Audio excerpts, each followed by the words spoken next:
أعوذ بالله السميع العليم من الشيطان الرجيم ولنبلونكم بشيء من الخوف والجوع ونقص من الأموال والأنفس والثمرات وبشر الصابرين الذين إذا أصابتهم مصيبة قالوا إنا لله وإنا إليه راجعون.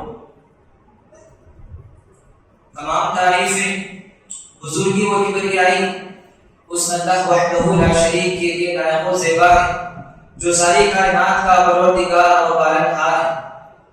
درود و سلام ہو سارے انبیاء پر، خصوصاً پیارے نبی محمد صلی اللہ علیہ وسلم پر، جنہوں نے اسلام کی ہر چھوٹی بڑی بات ہم تک پہنچائی.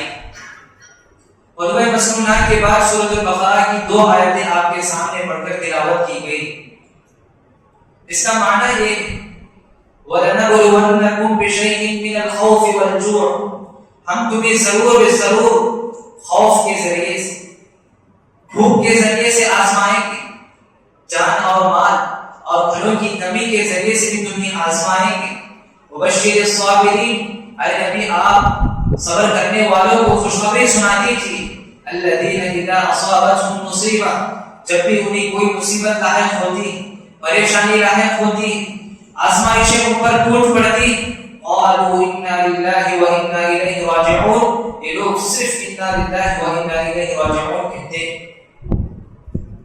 حاضرین جمعہ اور پردہ نشین خواتین اسلام اور میرے عزیز ساتھیوں، آزمائشیں مصیبتیں ہر انسان کی زندگی میں آتی. کسی نہ کسی مرحلے میں انسان کی زندگی کے اللہ تعالیٰ کسی نہ کسی شکل میں اس پر آزمائشیں نازل کرتے، اس پر مصیبتیں اس پر ٹوٹ پڑتے. کسی کو حادثات کی شکل میں آزمائش آتی، کسی کو اللہ تعالیٰ بیماری دے کر آزماتے، کسی کو اللہ تعالیٰ تجارت اور کاروبار میں نقصان کر کے آزماتے، کسی کو اللہ تعالیٰ اولاد سے محروم کر کے آزماتے. الغرض اللہ تعالیٰ طرح طرح سے بندوں کو آزماتے. ایسے میں ایک بندے مومن کو چاہیے کہ وہ قرآن اور احادیث کی تعلیمات پر عمل کرے. قرآن اور احادیث میں ایک نہیں 2 نہیں بلکہ دسیوں مقامات پر مصیبت کے وقت میں ایک مسلمان بندے کو، ایک مومن بندے کو کیا کرنا چاہیے. ایک مصیبت زدہ انسان کو آپ دیکھتے ہیں تو اس کو کیا پڑھے اس کو دیکھ کر ساری تعلیمات اللہ کے رسول صلی اللہ علیہ وسلم نے ہم تک پہنچائی. سب سے پہلی بات یہ کہ ہمارا ایمان یہ ہونا چاہیے کہ جو بھی مصیبت ہم پر ٹوٹ پڑے، جو بھی آزمائشیں ہم پر آئے، ہم اس وقت یہ سوچیں کہ یہ رب کا فیصلہ ہے، یہ تقدیر کا لکھا ہوا ہے جو اللہ تعالیٰ نے لوح محفوظ میں آسمان اور زمین کو پیدا کرنے سے 50,000 سال پہلے ہی اس کو لکھ دیا تھا. اللہ تعالیٰ نے سورۃ الحدید میں کہا ما اصاب من مصیبت فی الارض ولا فی انفسکم الا فی کتاب من قبل ان نبرأها، جو بھی زمینی مصائب تم پر ٹوٹ پڑتے، چاہے وہ طوفان کی شکل میں ہو، چاہے وہ زلزلے کی شکل میں ہو، ولا فی انفسکم، یا خود تمہاری ذات میں جو کچھ مصیبتیں آتی ہیں، جو کچھ آزمائشیں تم پر ٹوٹ پڑتی ہیں، الا فی کتاب من قبل ان نبرأها، یہ ساری آزمائشیں، ساری مصیبتوں کو ہم نے لوح محفوظ میں لکھ دیا. اور اسی طرح ہمارا یہ بھی عقیدہ ہونا چاہیے کہ اللہ تعالیٰ نے سورۃ التغابن میں کہا ما اصاب من مصیبت الا باذن اللہ، جو بھی مصیبتیں آتی ہیں، جو بھی مشکلات آتی ہیں، جو بھی آزمائشیں آتی ہیں، یہ سب اللہ تعالیٰ کے حکم سے آتی ہیں، اللہ تعالیٰ کی اجازت سے آتی ہیں. اللہ تعالیٰ جس بندے کو آزمانا چاہتے ہیں اس کو اللہ تعالیٰ مصیبت سے دوچار کرتے ہیں. لہٰذا آج کے خطبے میں ہم دیکھیں گے کہ مصیبت کے موقع میں، آزمائش کے موقع میں ایک بندے مومن کو کیا کرنا چاہیے. جب بھی کسی کو کوئی مصیبت آ پہنچے، کوئی آزمائش آئے، کسی مشکلات کا سامنا کرنا پڑے، ایسے میں سب سے پہلے ہم اپنی زبان کو قابو میں رکھیں، ہم اپنے زبان کو کنٹرول کریں. کسی کے سامنے ہم اپنی مصیبت کو جا کے شیئر نہ کریں، کسی کے سامنے ہم اپنی پریشانی کو جا کر نہ بتائیں. آپ انبیاء کی زندگی کو پڑھ کر دیکھیں، انبیاء علیہ السلام کی زندگی کو پڑھ کر دیکھیں. ہمارے لیے انبیاء علیہ السلام کی زندگی ایک بہترین نمونہ، بہترین آئیڈیا ہے. انبیاء کی زندگی، نبی یعقوب علیہ السلام کی زندگی کو پڑھ کر دیکھیں. ان کی زندگی میں کتنی بڑی آزمائش ہے، کتنی بڑی پریشانی آئی ان کی زندگی میں. ان کے گود سے ان کے ننھے یوسف کو لے لیا گیا، ان کے بچے کو چھین لیا گیا، ان کو ان کے گھر کو ان سے بے گھر کر دیا گیا. ایسے میں اس یعقوب علیہ السلام کو معلوم تھا کہ ان کے بھائیوں نے ہی ان کی اس یوسف علیہ السلام کے ساتھ یہ سارا کام کیا تھا، ایسے میں انہوں نے کسی کے سامنے شکوے شکایتیں نہیں کی، کسی کے سامنے انہوں نے جا کر نہیں کہا، بلکہ انہوں نے صرف یہی کہا فصبر جمیل واللہ المستعان علی ما تصفون۔ انہوں نے صبر جمیل کیا۔ صبر جمیل کسے کہتے ہیں؟ کسی کے سامنے آپ شکایت نہ کریں، صرف صبر کریں، اپنے آپ کو کنٹرول کریں، اس کو صبر جمیل کہتے ہیں۔ تو یعقوب علیہ السلام یوسف علیہ السلام کے فکر میں ان کی بینائی چلے گئی تھی، ایسے میں بھی صرف انہوں نے صبر کا دامن تھامے رکھا۔ اور اسی طرح ایوب علیہ السلام کی زندگی کو آپ پڑھ کر دیکھیں، ان کی بیویوں نے ان کو چھوڑ دیا، ان کے بچے ان سے بچڑ گئے، ان کی ساری دولتیں ان سے ختم ہو گئی، پھر بھی انہوں نے یہی کہا رب انی مسنی الضر وانت ارحم الراحمین۔ سورۃ الانبیاء میں اللہ تعالیٰ نے ایوب علیہ السلام کی اس دعا کو نقل کیا۔ انہوں نے صرف یہی کہا پروردگارا مجھے تکلیف پہنچی ہے تو ارحم الراحمین، بس انہوں نے یہی کہا۔ اور اسی طرح زکریا علیہ السلام کی زندگی کو آپ پڑھ کر دیکھیں، انہیں اللہ تعالیٰ نے اولاد سے محروم کر کے انہیں آزمایا، اس کے باوجود انہوں نے لوگوں سے شکوے شکایتیں نہیں کی۔ انہوں نے بڑھاپے کی عمر کو پہنچنے کے بعد میں اللہ تعالیٰ سے یہی دعا کی رب لا تذرنی فردا وانت خیر الوارثین، پروردگارا تو مجھے تنہا مت چھوڑ، رب لا تذرنی فردا وانت خیر الوارثین، تو بہت زیادہ وارث دینے والا ہے، یعنی تو وارث عطا کرنے والا ہے، اولاد عطا کرنے والا ہے۔ تو سمجھیے کہ اللہ تعالیٰ سے یہ سارے انبیاء نے دعا کا سہارا لیا۔ تو جب بھی ہم پر مصیبت گزرے تو اللہ ہے کہ اگر آپ کے کوئی ایسے دوست ہوں، آپ کے خیر خواہ، آپ کا بھلا چاہنے والا کوئی ہو، تو آپ ان کے سامنے جا کر بتا سکتے ہیں۔ سب سے پہلے ہم دربار الہی کو کھٹکھٹائیں، اللہ تعالیٰ کے دربار کو کھٹکھٹائیں کہ پروردگار میری یہ پریشانی، میری یہ مصیبت ہے، لہذا تو مجھے اس پریشانی سے نکال۔ تو اسی طرح سے شیخ الاسلام ابن تیمیہ رحمہ اللہ کہا کرتے تھے المصائب نعم، جو بھی مصیبتیں آتی ہیں، جو بھی مصیبتیں انجام کے اعتبار سے اگر دیکھا جائے تو یہ سارے مصیبتیں نعمت ہیں، کیونکہ اللہ تعالیٰ کی مصیبتوں کو نازل کرنے کے ساتھ ساتھ بندوں کو جب آزماتے ہیں تو اس میں اللہ تعالیٰ کی بہت ساری حکمتیں ہوتی ہیں، بہت ساری اللہ تعالیٰ کی حکمتیں ہوتی ہیں۔ جیسا کہ ایک سب سے پہلی حکمت تو یہ کہ مصیبت کے وقت میں بندہ اللہ تعالیٰ سے قریب ہوتا ہے، انسان نعمتوں کو پا کر اللہ تعالیٰ کو بھول جاتا ہے، نعمتیں جب انسان کو ملتی تو انسان اللہ کو بھول بیٹھتا ہے۔ اسی لیے اللہ تعالیٰ بندوں کو آزماتے، جب بندے کو اللہ تعالیٰ آزماتے تو بندہ اللہ تعالیٰ کی طرف لوٹتا ہے، اللہ تعالیٰ کی طرف رجوع کرتا ہے، جیسا کہ اللہ تعالیٰ نے کہا وَبَلَوْنَاهُمْ بِالْحَسَنَاتِ وَالسَّيِّئَاتِ لَعَلَّهُمْ يَرْجِعُونَ، ہم لوگوں کو آزماتے ہیں نیکیوں کے ذریعے سے، نعمتیں دے کر ہم بندوں کو آزماتے ہیں، وَالسَّيِّئَاتِ برائی کے ذریعے سے بھی ہم لوگوں کو آزماتے ہیں۔ کیوں آزماتے ہیں؟ لَعَلَّهُمْ يَرْجِعُونَ، تاکہ وہ لوٹ سکے، تاکہ وہ اللہ تعالیٰ کی طرف لوٹ سکے۔ اسی لیے اللہ تعالیٰ ہم پر مصیبتیں نازل کرتے ہیں۔ اور اسی طرح جب بندے پر مصیبتیں آتی ہیں تو بندوں کو چاہیے کہ وہ اللہ تعالیٰ کو یاد کرے۔ اللہ کے رسول صلی اللہ علیہ وسلم عبداللہ بن عباس رضی اللہ عنہ کو نصیحت کرتے ہیں تعرف الى اللہ فی الرخاء یعرفک فی الشدہ، خوشحالی میں آپ اللہ تعالیٰ کو یاد رکھو، خوشحالی میں جب اللہ تعالیٰ نے آپ کو اچھا رکھا ہے تو آپ اس وقت اللہ تعالیٰ کو یاد رکھیں، یعرفک فی الشدہ، اللہ تعالیٰ آپ کو تنہائی میں یاد رکھے گا، آزمائش کے وقت میں اللہ تعالیٰ تمہیں یاد رکھے گا۔ اور اسی طرح سے مصیبت کے وقت میں، آزمائش کے وقت میں ایک مومن بندے کو کیا کرنا چاہیے؟ اس کی حکمتوں میں سے ایک حکمت یہ ہے کہ اللہ تعالیٰ مصیبت کے وقت میں جب بندوں کو آزماتے ہیں تو اس کا بہترین بدلہ ادا کرتے ہیں۔ مصیبت کے وقت میں بندے کو اللہ تعالیٰ بہترین بدلہ ادا کرتے ہیں۔ ام سلمہ رضی اللہ عنہ کا واقعہ مشہور ہے، جب ام سلمہ رضی اللہ عنہ ابو سلمہ رضی اللہ عنہ آ کر پیارے نبی صلی اللہ علیہ وسلم سے منقول یہ دعا سکھاتے ہیں اللہم اجرنی فی مصیبتی واخلف لی خیرا منہا، تو ابو سلمہ رضی اللہ عنہ آ کر اپنی بیوی ام سلمہ سے یہ دعا سکھاتے ہیں کہ پیارے نبی سے میں نے آج یہ دعا سیکھ کر آئی، لہذا تم بھی اس دعا کو سیکھ لو۔ چند ہی دن کے بعد ان کے شوہر انتقال کر جاتے ہیں، ام سلمہ رضی اللہ عنہ کے شوہر ابو سلمہ انتقال کر جاتے ہیں تو وہ یہی دعا کرتی ہیں اللہم اجرنی فی مصیبتی واخلف لی خیرا منہا، پروردگارا میری اس مصیبت میں بھی تو مجھے صبر عطا فرما، اجر عطا فرما، واخلف لی خیرا منہا، اور اس سے بہتر بدلہ عطا فرما۔ ام سلمہ رضی اللہ عنہ کہتی ہیں کہ ابو سلمہ سے بہتر شوہر اور مجھے ہو سکتے ہیں۔ وہ یہی دعا کرتی رہی جب وہ مدینہ ہجرت کر کے آئی تو اللہ کے رسول صلی اللہ علیہ وسلم نے نکاح کا پیغام ام سلمہ رضی اللہ عنہا کو بھیجتے ہیں. تو دیکھیے ام سلمہ رضی اللہ عنہا کو ابو سلمہ سے بہتر شوہر پیارے نبی صلی اللہ علیہ وسلم ملتے ہیں اور انہیں قیامت تک ازواج مطہرات یعنی سارے ماؤں کے سارے امہات المؤمنین کا لقب انہیں ملا.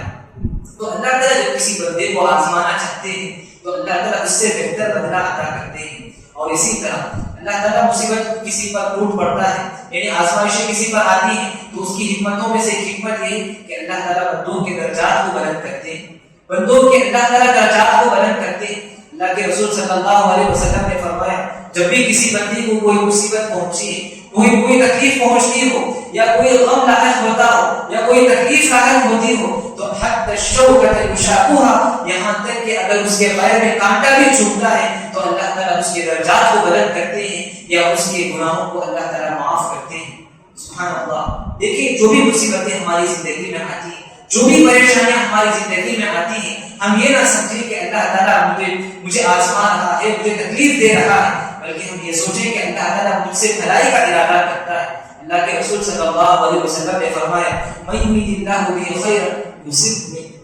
اللہ تعالیٰ جس کے ساتھ بھی بھلائی کا ارادہ کرنا چاہے جس کے ساتھ بھی اللہ تعالیٰ نیکی کا ارادہ کرنا چاہے تو اللہ تعالیٰ اسے آزما دے. اسی طرح سے بعض اعمال ایسے جو انسان کو مصیبت کے وقت میں کام آتے ہیں ان میں سے سب سے پہلا عمل ہے دعا. سب سے پہلا عمل دعا. آپ دعا کے ذریعے سے آپ اللہ تعالیٰ سے مصیبت سے پناہ مانگی اس مصیبت سے اس آزمائش سے دور ہونے کے لیے آپ اللہ تعالیٰ سے دعا کریں. جیسا کہ ام سلمہ رضی اللہ عنہا دعا کرتی تھی اللہم اجرنی فی مصیبتی واخلف لی خیرا منہا. اور اسی طرح قرآن میں یہ دعا ہے انا للہ و انا الیہ راجعون. اور اسی طرح سے انس رضی اللہ عنہ کہا کرتے تھے کان نبی صلی اللہ علیہ وسلم اذا قربه امر یقول جب بھی اللہ کے رسول صلی اللہ علیہ وسلم کو کوئی پریشانی لاحق ہوتی کوئی مصیبت آپ پر ٹوٹ پڑتی تو اللہ کے رسول یہ دعا کرتے یا حی یا قیوم برحمتک استغیث اصلح لی شأنی کلہ. اے زندہ اور قائم رہنے والی ذات تیری رحمت کا واسطہ دے کر میں تجھ سے مدد طلب کرتا ہوں. برحمتک استغیث تیری رحمت کا واسطہ دے کر میں تجھ سے مدد طلب کرتا ہوں. اصلح لی شأنی کلہ میرے سارے معاملات کو درست فرما دے. تو اس طرح سے اللہ کے رسول صلی اللہ علیہ وسلم بھی مصیبت کے وقت میں آزمائش کے وقت میں اللہ تعالیٰ سے دعا کیا کرتے تھے. اور اسی طرح سے مصیبت کے وقت میں مصیبت سے نجات پانے کے لیے مصیبت سے آزمائش سے چھٹکارا پانے کے لیے ایک اور ذریعہ یہ ہے کہ ہم مصیبت زدہ لوگوں کا کام آئے. جو لوگ پریشان حال ہیں جو لوگ آزمائش میں مبتلا ہیں ان کا ہم کام آئے. اللہ کے رسول صلی اللہ علیہ وسلم نے فرمایا من اراد ان تستجاب دعوته وان تكشف كربته فليفرج عن بعثه. اللہ کے رسول صلی اللہ علیہ وسلم نے فرمایا جو بندہ یہ چاہتا ہو کہ اس کی دعائیں قبول ہوں اور اس کی پریشانیاں دور ہوں اسے چاہیے کہ وہ کسی دوسروں کی پریشانی کو دور کرے. اگر ہم دوسروں کی پریشانی کو دور کریں گے تو کل اللہ تعالیٰ ہماری پریشانیوں کو دور فرمائیں گے. ایک اور حدیث میں اللہ کے رسول صلی اللہ علیہ وسلم نے فرمایا من نفس عن مؤمن كربة من كرب الدنيا نفس الله عنه كربة من كرب يوم القيامة. جو بندہ دنیا میں کسی مومن بندے کی پریشانی کو کسی بندے کی مصیبت کو دور کرے اللہ تعالیٰ اخروی پریشانی کو اخروی اس کی پریشانیوں کو اللہ تعالیٰ دور کریں گے. تو جس طرح سے ہمارا دوسروں کے ساتھ معاملہ ہوگا اللہ تعالیٰ کل ہمارے ساتھ ویسا ہی معاملہ کریں گے. اور اسی طرح سے ایک اور ذریعہ جس کے ذریعے سے ہم مصیبت سے پناہ مانگ سکتے ہیں مصیبت سے ہم نجات پا سکتے ہیں وہ ہے نماز. اللہ تعالیٰ نے سورۃ البقرہ میں کہا یا ایھا الذین آمنوا استعینوا بالصبر والصلاۃ. اے ایمان والو تم صبر کے ذریعے سے اور نماز کے ذریعے سے اللہ تعالیٰ سے مدد حاصل کرو. تو نماز کے ذریعے سے اللہ تعالیٰ سے کیسے مدد حاصل کریں؟ حذیفہ بن یمان رضی اللہ عنہ کہتے ہیں کان نبی صلی اللہ علیہ وسلم اذا حزبه امر صبر.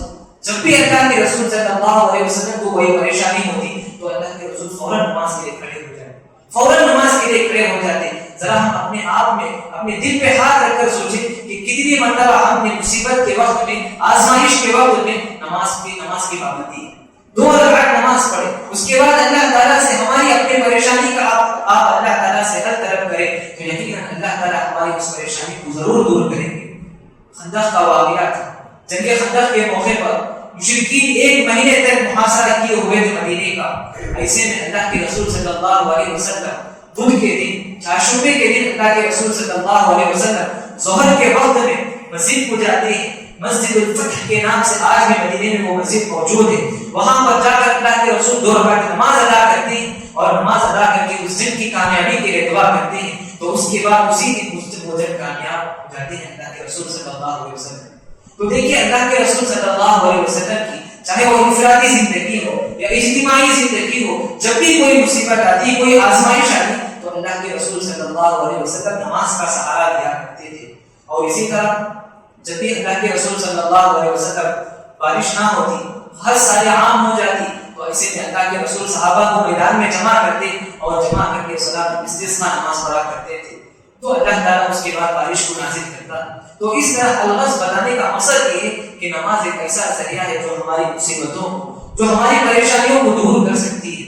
اور اسی طرح آخر میں 2 باتوں کو بتا کر اپنی بات کو ختم کرتا ہوں. پہلی بات تو یہ کہ جب ہم کسی مصیبت زدہ کو دیکھیں، کسی پریشان حال کو دیکھیں، کسی بیمار کو دیکھیں، کیونکہ ہم لوگ ہسپتال کو جاتے ہیں اور وہاں جانے کے بعد دیکھتے ہیں کہ کتنے لوگ بیمار پڑے ہوئے ہوتے ہیں، تو ان کو دیکھ کر یہ دعا پڑھیں. اللہ کے رسول صلی اللہ علیہ وسلم نے ہمیں یہ دعا سکھائی، الحمدللہ الذی عافانی مما ابتلاک بہ وفضلنی علی کثیر ممن خلق تفضیلا. اللہ کے رسول صلی اللہ علیہ وسلم نے کتنی پیاری دعا سکھائی. شکر ہے اس اللہ تعالیٰ کا جس نے مجھے عافیت بخشی، جس نے مجھے صحت و عافیت کے ساتھ رکھا کہ اس پریشانی سے جو آپ گزر رہے ہیں، وفضلنی علی کثیر ممن خلقنا تفضیلا، اور اللہ تعالیٰ نے سارے مخلوقات میں مجھے فضیلت عطا کی. تو دیکھیے ایک مصیبت زدہ کو آپ جب بھی دیکھیں، کوئی ایسا ہے ہینڈیکیپ کو آپ دیکھیں، وہ پیر سے معذور ہے، کوئی ہاتھ سے معذور ہے، کوئی کسی کی بینائی نہیں ہے، آپ اسے دیکھ کر یہ دعا پڑھیں. آپ یہ دعا پڑھتے ہوئے اس کے منہ کے سامنے نہ پڑھیں، بلند آواز سے نہ پڑھیں، بلکہ دل ہی دل میں یہ اللہ تعالیٰ سے دعا کریں، الحمدللہ الذی عافانی مما ابتلاک بہ وفضلنی علی کثیر ممن خلقنا تفضیلا.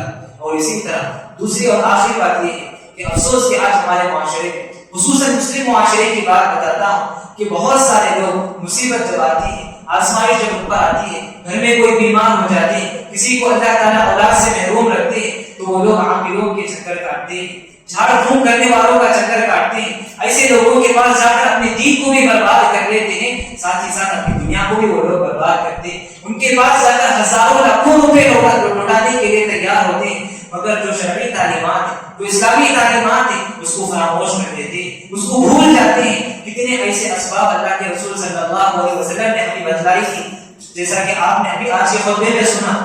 ایک مومن بندے کو، ایک مسلمان بندے کو پریشانی کے موقع پر، آزمائش کے موقع پر، مشکلات کے موقع پر اسے کیا کرنا چاہیے، کن کن باتوں کا اسے لحاظ رکھنا چاہیے. ان باتوں کا ہم لحاظ رکھیں، کیونکہ عاملوں اور جھاڑ پھونک کرنے والے صرف پیسے کمانے کے لیے بیٹھے ہوئے ہیں. ان کے پاس جاتے ہیں، یہ سب شیاطین کے چالے ہیں، مختلف وسوسے ہیں. شیاطین یہ چاہتے ہیں کہ وہ آپ ان کے پاس جائیں، اور اللہ تعالیٰ تقدیر میں یہ لکھا ہوتا ہے کہ اس وقت بندہ اچھا ہو جائے گا، صحت مند ہوگا. تو جب انسان اس کے پاس جاتا ہے اور علاج وہاں پر مکمل ہو جاتی ہے، تو وہ سمجھتا ہے کہ اس کے پاس جانے کی وجہ سے وہ علاج یافتہ ہو گیا، وہ صحت مند ہو گیا، وہ یہ سمجھتا ہے. تو اس لیے ہم اللہ تعالیٰ سے بھی دعا کرتے ہیں، صبح شام کے جو اذکار اللہ کے رسول صلی اللہ علیہ وسلم نے جو بتائی ان کی پابندی کریں، جو اسلامی تعلیمات ہیں اس کی پیروی کرنے کی کوشش کریں. اللہ تعالیٰ سے دعا ہے کہ اللہ تعالیٰ ہمیں مصیبت کے موقع پر، آزمائش کے موقع پر، مشکلات کے موقع پر صبر سے کام لینے کی اللہ تعالیٰ ہم سب کو توفیق عطا فرمائے. آمین. اقول قولی هذا واستغفر الله لي ولكم ولسائر المسلمين من كل ذنب فاستغفروه انه هو الغفور الرحيم.